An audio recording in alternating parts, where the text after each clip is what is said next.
Out. இதுதான் வந்து இந்த லிஸ்ட்லேயே மோஸ்ட் அண்டர் எஸ்டிமேட் டூல்னு கூட நாங்கள் சொல்லலாம். ஓகே ஃப்ரெண்ட்ஸ், இப்போ நீங்கள் ஒரு எக்ஸ்பிரிமெண்ட், நான் ஒரு சின்ன ஒரு எக்ஸ்பிரிமெண்ட் செஞ்சேன். அதில் வந்து என்ன செய்யறேன்னா ஒரு 50 பேஜ் உள்ள ஒரு டாக்குமெண்ட்டை வந்து இந்த க்ளவுட் 8 வந்து நான் என்ன செய்யறேன்னா அப்லோட் பண்ணேன். வெறும் 30 செகண்டில் வந்து accurate summary, key points and specific கொஷனுக்கு ஆன்சர் எல்லாமே வந்து என்ன செய்யுதுன்னா இந்த க்ளவுட் ஏஐ வந்து தந்தது. ஸோ இந்த டாக்குமெண்ட்டை நான் என்ன செஞ்சேன்னா பிறகு வந்து இந்த ChatGPTல வந்து அப்லோட் பண்ணேன். அது என்ன செய்யணும், சில இடங்களில் கன்ஃபியூஸ் ஆகுது, சில மிஸ்டேக் வருது. ஆனால் இப்படியான என்ன சொல்ற டீப்பான டாக்குமெண்ட் இதுகளை வந்து அனலைஸ் பண்ணதுக்கு வந்து இந்த க்ளவுட் ஏஐ வந்து அந்த இடங்கள்ல வந்து ஒரு பெஸ்ட் பெர்ஃபார்மராகவே இருக்கிறார். அடுத்தது நாங்கள் பார்ப்போம் இவரை யூஸ் பண்ணி வேற வேற என்ன விஷயங்கள் வந்து நாங்கள் செஞ்சு கொள்ளலாம். அதில் வந்து லாங் டாக்குமெண்ட் அனாலிசிஸ் இதில் வந்து இவர் ஒரு வேர்ல்டு சாம்பியன் சொல்லலாம். அதாவது ரிசர்ச் பண்ணுறது, அதே மாதிரி தமிழ் நாவல்ஸ் அதுகளை கிரியேட் பண்ணுறது, அதே மாதிரி பிஸ்னஸ் ரிப்போர்ட், இதை எதை போட்டாலும் வந்து நீங்கள் என்ன செய்யணும்னா பெர்ஃபெக்டாக வந்து அண்டர்ஸ்டாண்ட் பண்ணி உங்களோட வந்து சேட் பண்ணும். அதே மாதிரி உங்களுக்கு தேவையான இன்ஃபர்மேஷனை வந்து தரும்.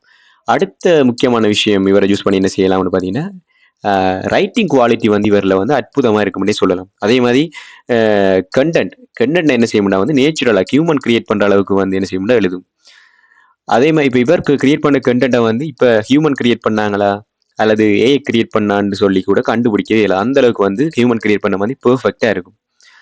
ஸோ அடுத்த ஒரு முக்கியமான விஷயம் வந்து சேஃப்டி வந்து இவரில் வந்து ஒரு இம்பார்ட்டண்டான விஷயமான இருக்கும். அதாவது சில நேரம் வந்து நீங்கள் இப்போ இவரில் வந்து அதாவது க்ளவுட் ஏஐல வந்து போய் சட் பண்ணீங்கன்னா காம்ஃபுல் ஆன அதே மாதிரி மிஸ்லீடிங்கான கண்டென்ட் வந்து இவர் உங்களுக்கு ஜென்ரேட் பண்ணி தர அளவு வந்து என்ன செய்வோம் சரியான குறைவாக இருக்கும். கூடுதலாக தராது, அதே மாதிரி கண்டென்ட்கள் தராதுன்னே சொல்லலாம். ஸோ இவர் இப்படியான விஷயங்கள் இவர் செய்கிறதால வந்து இவர் ஒரு ரெஸ்பான்சிபிளான ஏஐன்னு கூட நாங்கள் சொல்லலாம்.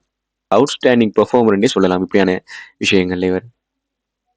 ஸோ இவர் என்னதான் இப்படியான விஷயங்கள்ல வந்து சரியான ஒரு டெப்த்தான ஆளாக இருந்தாலும், ஒரு பெஸ்ட்டான ஆளாக இருந்தாலும் இவரும் சில இடங்களில் வந்து சின்ன சின்ன குட்டி குட்டி மிஸ்டேக்குகளை விடுவார். ஸோ அதுகள் சம்மந்தமாக நாங்கள் பார்ப்போம். அது முதலாவது விஷயம் வந்து இந்த இமேஜ் ஜென்ரேஷன் பண்ணுறது இல்லை. இதில் ஒரு இந்த இமேஜ் ஜென்ரேட் பண்ணுறதுல வந்து ஒரு லிமிட்டேஷன் இருக்குது. ஆனால் வந்து இது வந்து இந்த ஜெமினை வந்து என்ன செய்வாருன்னா வந்து பெர்ஃபெக்டாக வந்து இமேஜ் ஜென்ரேட் பண்ணுவார். ஆனால் ஜெமினை அளவுக்கு வந்து இந்த க்ளவுட் ஏஐல வந்து இமேஜ் வந்து ஜென்ரேட் பண்ண இயலாது. ஸோ லிமிட்டேஷன் இருக்குது. ஸோ அதை தாண்டியும் வந்து இவரை யூஸ் பண்ண இயலாது.